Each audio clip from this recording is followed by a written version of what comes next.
Hello everyone, welcome back to this my friendly journey.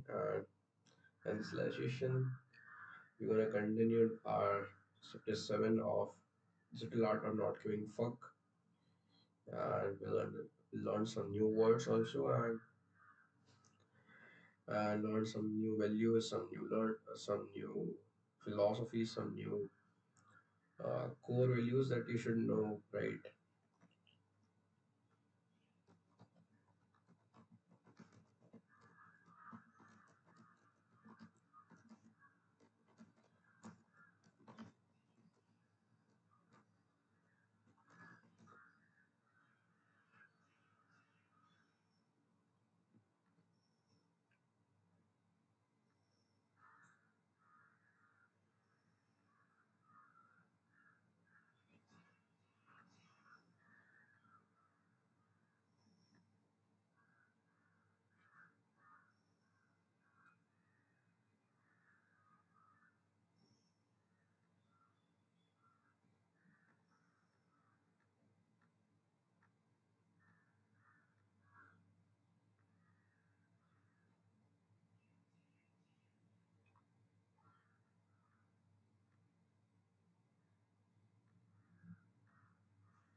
Like ChatGPT is useful for learning.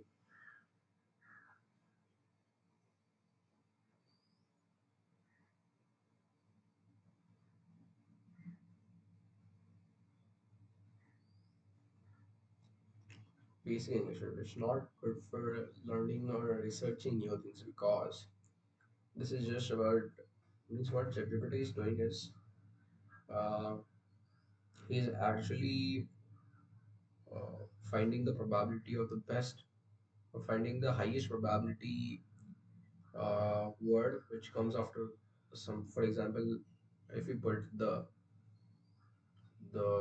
India is or the India is, then uh, it will find the one of the highest probabilistic word which will come after India is. And similarly, I mean, there are many fallacies or there are many dreams. So yeah, it can means I don't trust ChatGPT in so much, right? Use different sources rather than ChatGPT. Yeah,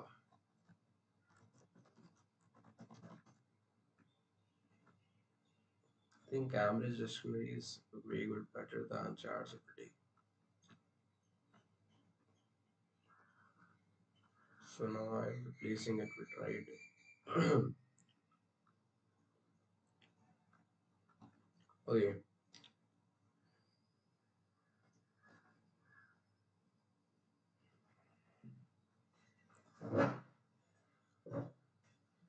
so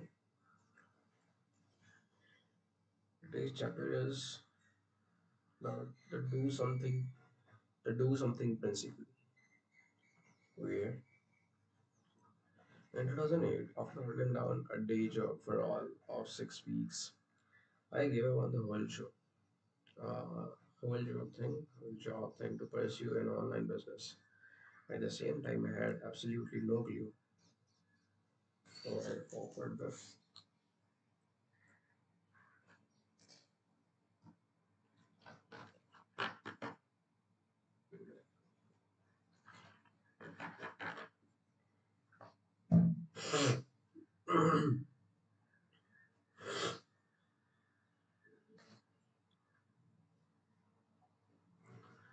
absolutely no clue what I was doing, but I figured it.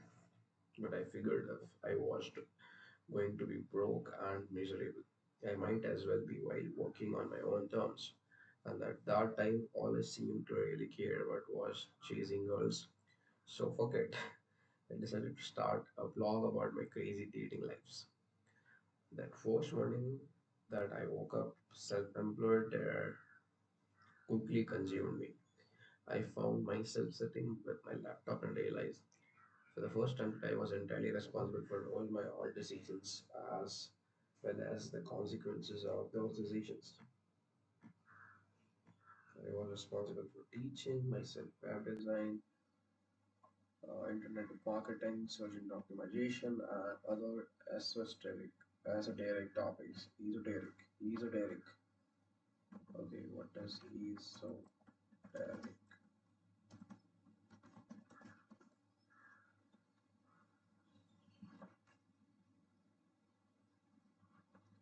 Okay, these are similar spellings and pronunciations.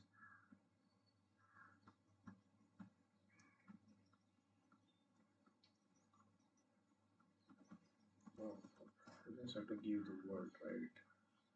Very unusual and understood.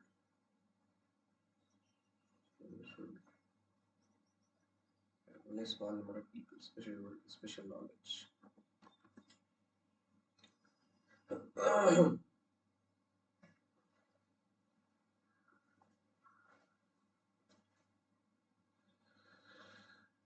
And it was all on my shoulders now. And so I did what any 24-year would, which is quit his job and had no idea what he was doing but do. I downloaded some computer games and avoided work like it was about a virus. As weeks went on, and my bank account turned from black to red, it was clear that I needed to come up with some sort of strategy to get myself to put in 12 to 14 hours a day were necessary to get any business off the ground. And that plan came from an unexpected place. When I was in high school, my math teacher, Mr. Packwood, used to say if you are stuck on a problem, don't sit there and think about it. Just start working on it. If you don't know what you're doing, the simple act of working on it will eventually put the right ideas to show up in your hat. Oh, that's crazy thing. Because, hmm, it's really good.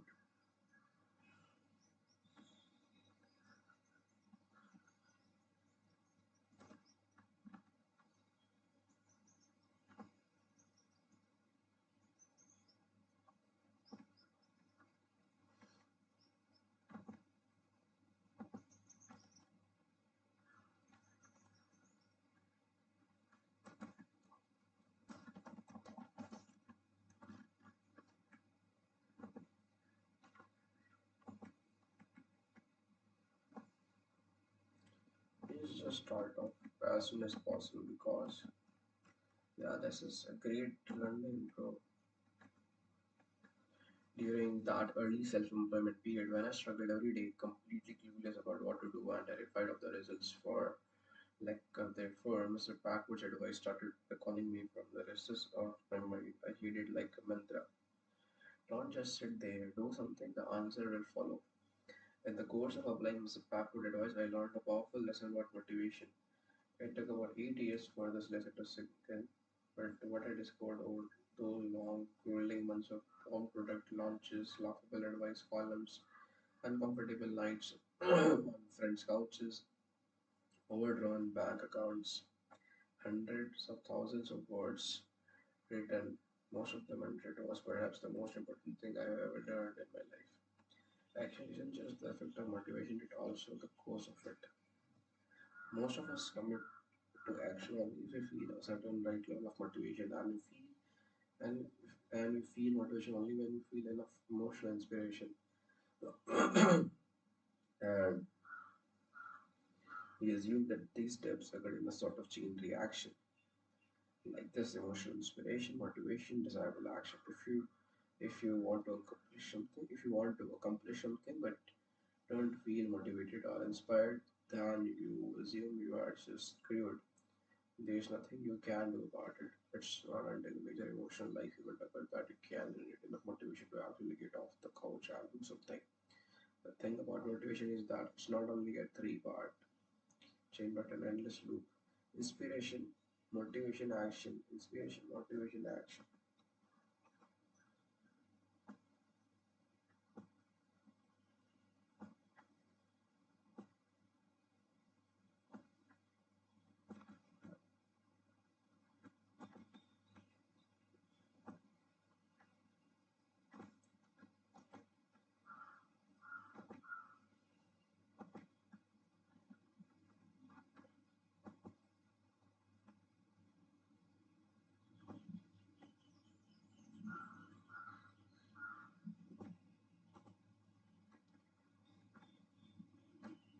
Your actions create further emotional reactions and inspirations and move on to motivate your future actions. Taking advantage of this knowledge, we can actually reorient our mindset in the following way.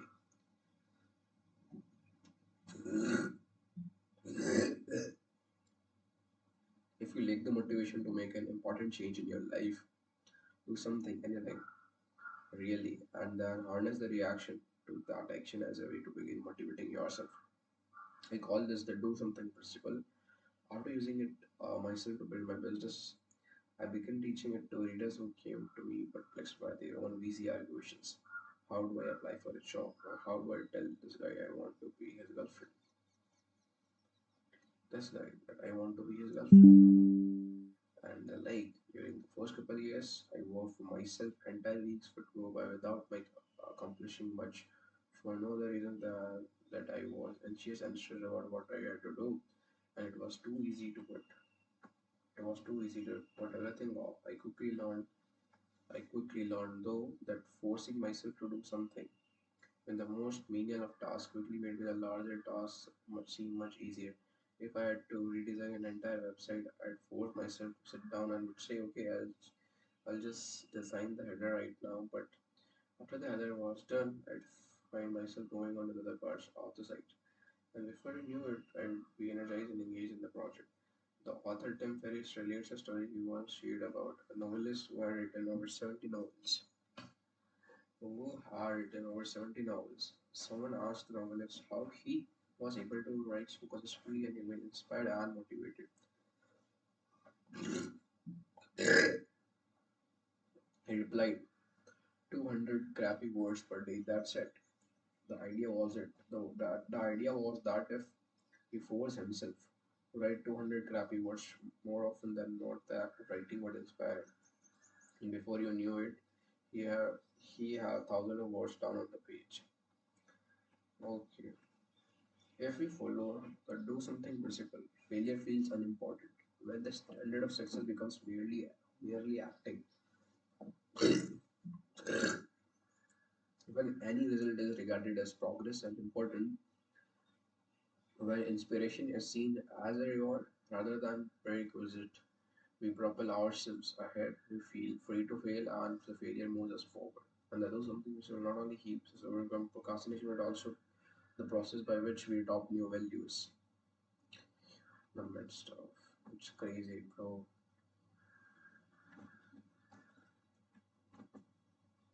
Okay, means now I just do it.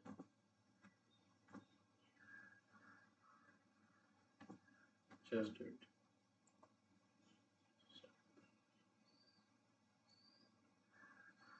So the same, do something. That something can be smallest viable action towards something.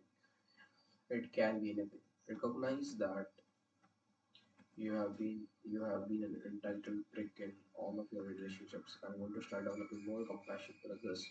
Do something. Start simple. Make it a goal to listen to someone's problem and give some time to helping that person. Just do it once. Or promise yourself that you will assume that or promise yourself that you will assume that you are the root of all your problems. Next time you get upset, just try on the idea and see how it feels.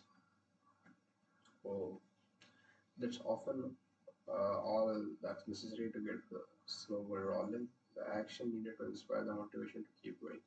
You can become your own source of inspiration. You can become your own source of motivation. Action is always within reach. And with simply doing something as your only metric for success, well then even failure pushes you forward.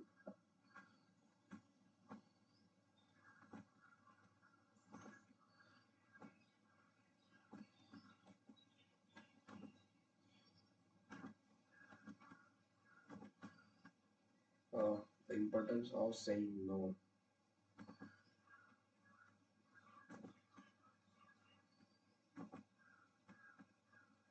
In 2009, I gathered up all my possessions, sold them or put them into storage, left my apartment, set off for Latin America. By this time, my little dating advice blog was getting more some traffic, and I was actually making a modest amount of money selling PDFs and courses online. I planned on spending much of the next few years living abroad, experiencing new cultures, and taking advantage of the lower cost of living in a number of developing countries in Asia and Latin America to build my business further. It was a digital nomad. It was a digital nomad dream, and as a 25-year-old adventure seeker, it was exactly what I wanted out of life. Nomad.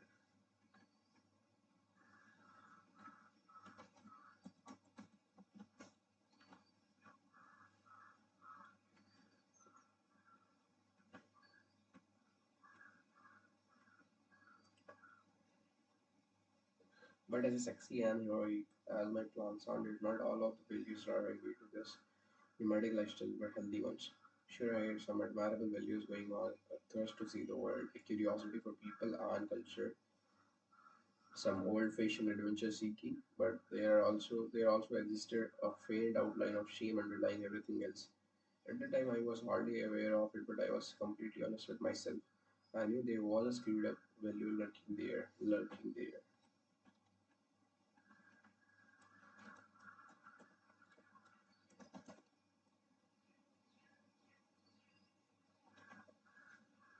A lurking feeling anxious, although it may have not been very strong.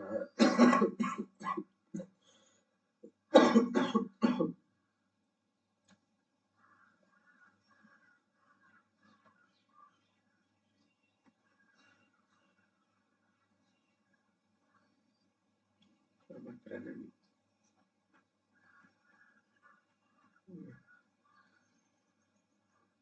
although it may not be very strong and will not know.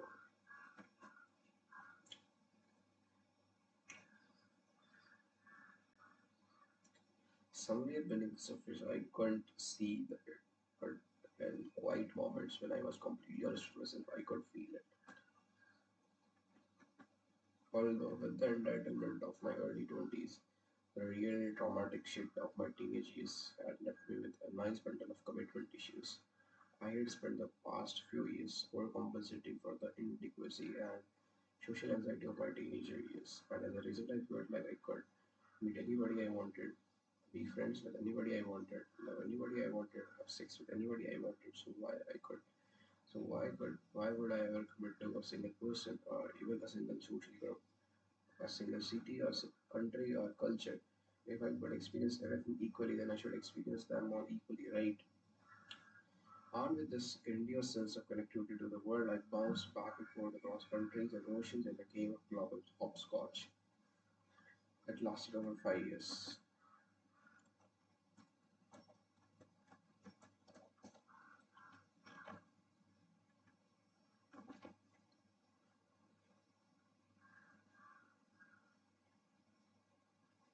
A game played by children who throws a stone. Okay,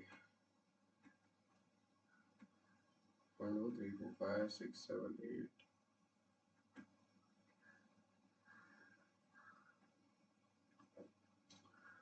Sure. And I visited 55 countries, met dozens of friends, and found myself in the arms of a number of lovers, all of whom were quickly replaced, and some of them were already forgotten by the next flight to the next country.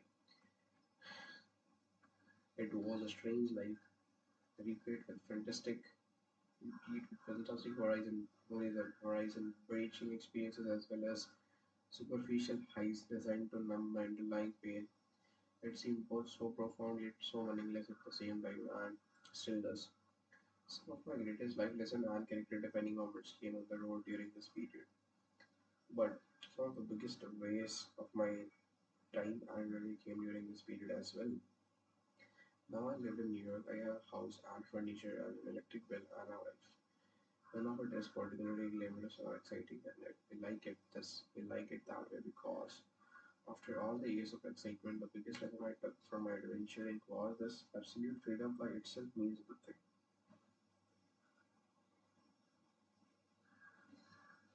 Uh,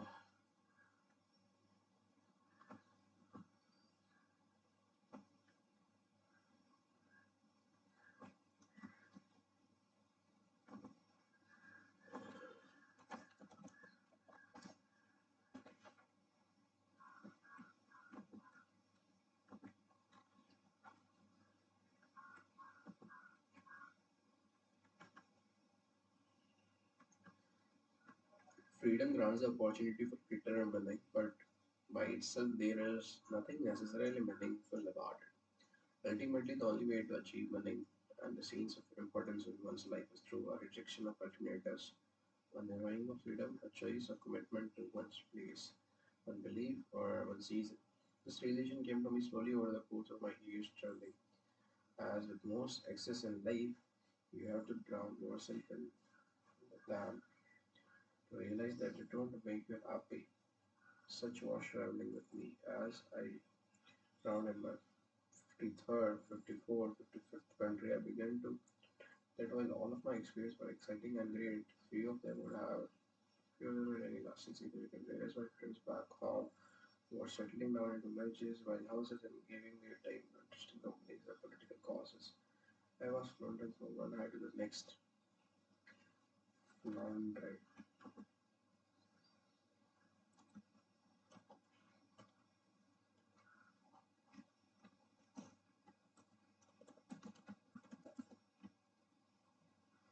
I experienced great difficulties or to be completely unable to decide what to do next. Okay. In 2011, I traveled to St. Petersburg, Russia.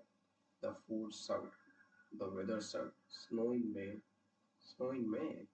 Are you fucking kidding me? My apartment sucked. Nothing worked. Everything was overpriced. The people were rude and smelled funny. Nobody smiled and everyone drank too much. Yet I loved it. It was one of my favorite trips. There's the bluntness to Russian culture that generally rubs Westerners the wrong way. Gone are the fake niceties, novel webs of politeness. You don't smile at strangers or pretend to like anything you don't. In Russia, if something is stupid, you say it's stupid. If something is being an asshole, he's being an asshole. If you really like someone or are having a great time, tell her that you liked her and time. It doesn't matter if this person is your friend, stranger, or someone you met 5 minutes ago on the street. The first week, I found all of this really uncomfortable. I went on a coffee date with a Russian girl, and within 3 minutes of sitting down, she looked at me funny and told me that I just said, I just said was stupid, and nearly choked on my drink. There was nothing combative about this say. Way she said that it was spoken as if it were some mundane fact, like the quality of the weather that day or my shoe size, but I was still shocked. After all, in in the West, such outspokenness is seen as highly offensive, especially from someone you just met. But it went on like this with everyone. Everyone came across as rude all day. Yes, it is with my person, cotton, my friend attacked on all sides. Nagging insecurities begin to surface in situations where they hadn't existed in years. But as the weeks wore on, I got used to the Russian frankness much as I did the midnight sunsets and the vodka that went down like ice water. And then I started appreciating it for what it really was. Unadulterated expressions. Honesty in the truest sense of the word. Communication with no conditions, no strings attached, no ulterior motive, no sales job, no desperate attempt to be liked. Some of the years of travel it was, and perhaps the most un-American of place. First experience a particular fear of freedom, the ability to say whatever I thought or felt, without fear of repercussions. It was a strange form of liberation through accepting rejection, and as someone who had been starved of this kind of blunt expression most of his life, first by an emotionally repressed family life, then later by a meticulously constructed false display of confidence, I got drunk on it like it was the finest damn vodka I'd ever had. The Monday experience in Pittsburgh went by blurred, and by the end, I didn't want to leave. Travel is a fantastic self-development tool because it extricates you from the values of your culture and shows you that another society can live with entirely different values and still function and not create themselves. This exposure to different culture values and metrics and forces you to re-examine what seems obvious in your own life and to consider that perhaps it's not necessarily the best way to live. In that case, of shared me re-examining the bullshitty, fake, nice communication that is so common in Anglo culture and asking myself if this was not making us more insecure and worse at intimacy. Extricate.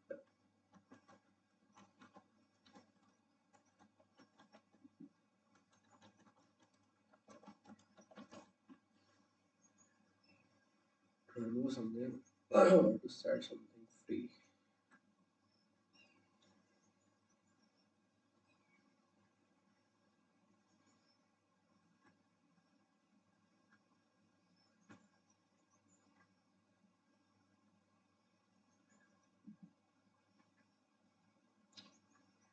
Okay, I remember discussing this dynamic with my Russian teacher one day, and he had an interesting story.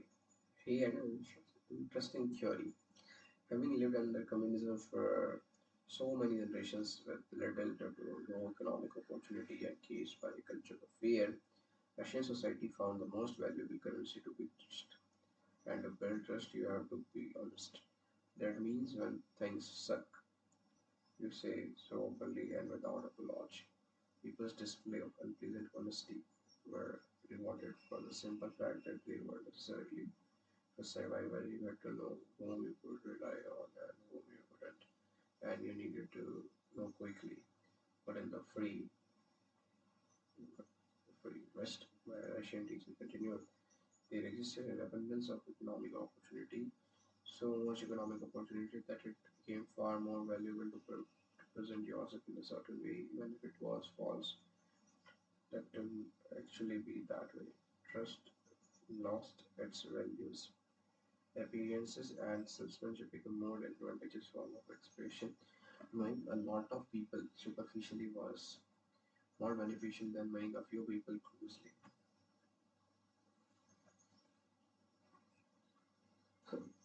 This is why it became the norm in Western culture to smile and say polite things even when you don't feel like it, and to tell little white lies and agree with someone whom you don't actually agree with. This is why people learn to pretend to be friends with people they don't actually like, or to buy things they don't actually want. The economic system promotes such deception. The downside of this is that you never know otherwise if you can completely trust the person you're talking to. Sometimes this is the case even among the good friends or family members. There is aspiration and the quest to be likable that people often reconfigure their entire personality depending on the person they are dealing with. Okay, rejection makes you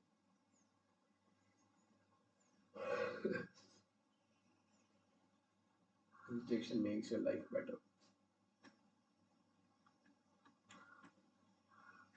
Okay, how many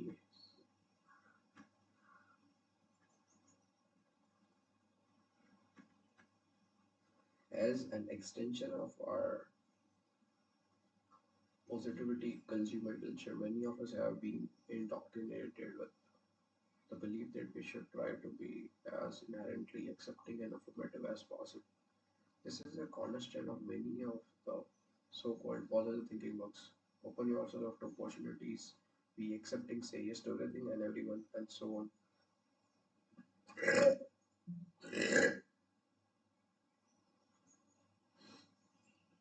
But we need to reject something. Otherwise, we stand for nothing. If nothing is better or more desirable than anything else, then we are empty and our life is meaningless. We are without values and therefore live our life without any purpose. That's the question.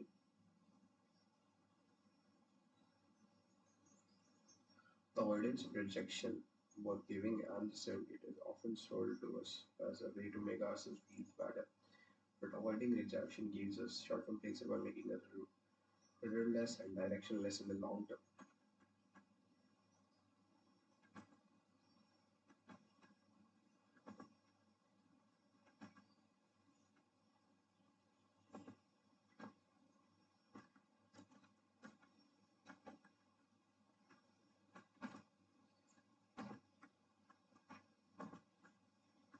To truly appreciate something, you must confine yourself to it. There is a certain level of joy and meaning that you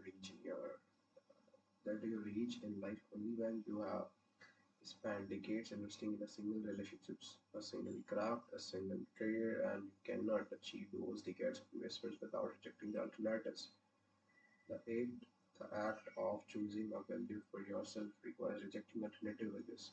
If I choose to make my marriage the most important part of my life, that means I am choosing not to make cocaine fueled hooker orgies an important part of my life. If I am choosing to judge myself based on my abilities to have open and accepting friendships, that means I am rejecting trashing my friends behind their backs. These are all healthy decisions, yet they require rejection at every turn. The point is this: we all must give a fuck about something in order to value something. And to value something, we must reject what is not that something. And to value X, we must reject non-X. Is an inherent and necessary part of maintaining our values and therefore our identity. And if we are defined by what we choose to reject, and if we reject nothing, we usually have no identity at all. Oh, crazy, bro. I got it.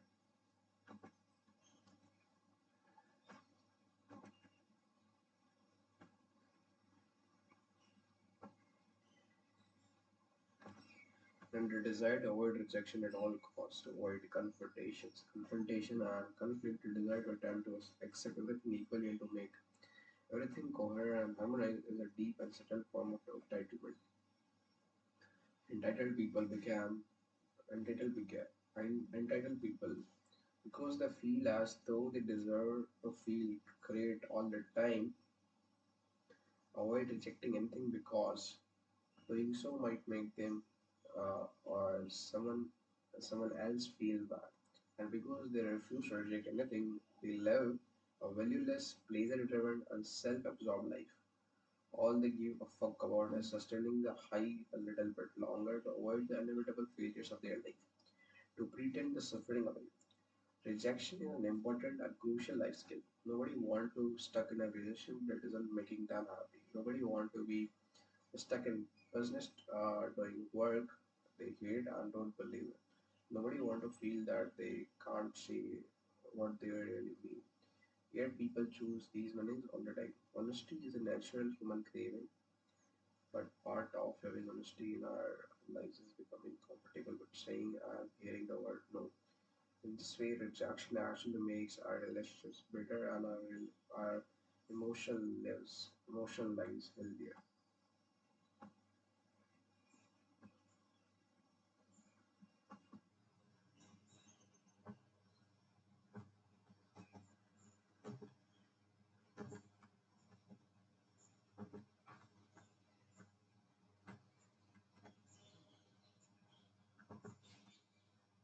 Okay, so yeah, from boundaries we will start or we will continue on the next live session, right?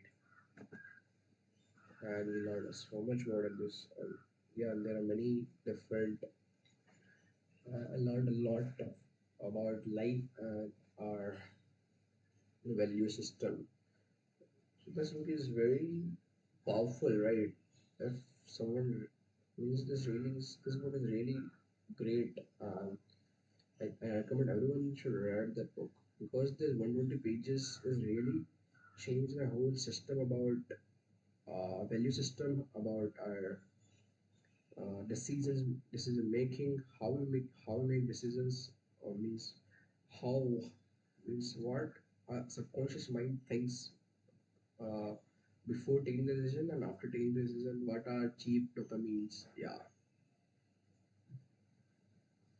So thank you so much. Please like, share, and subscribe to my channel. Bye bye. See you soon.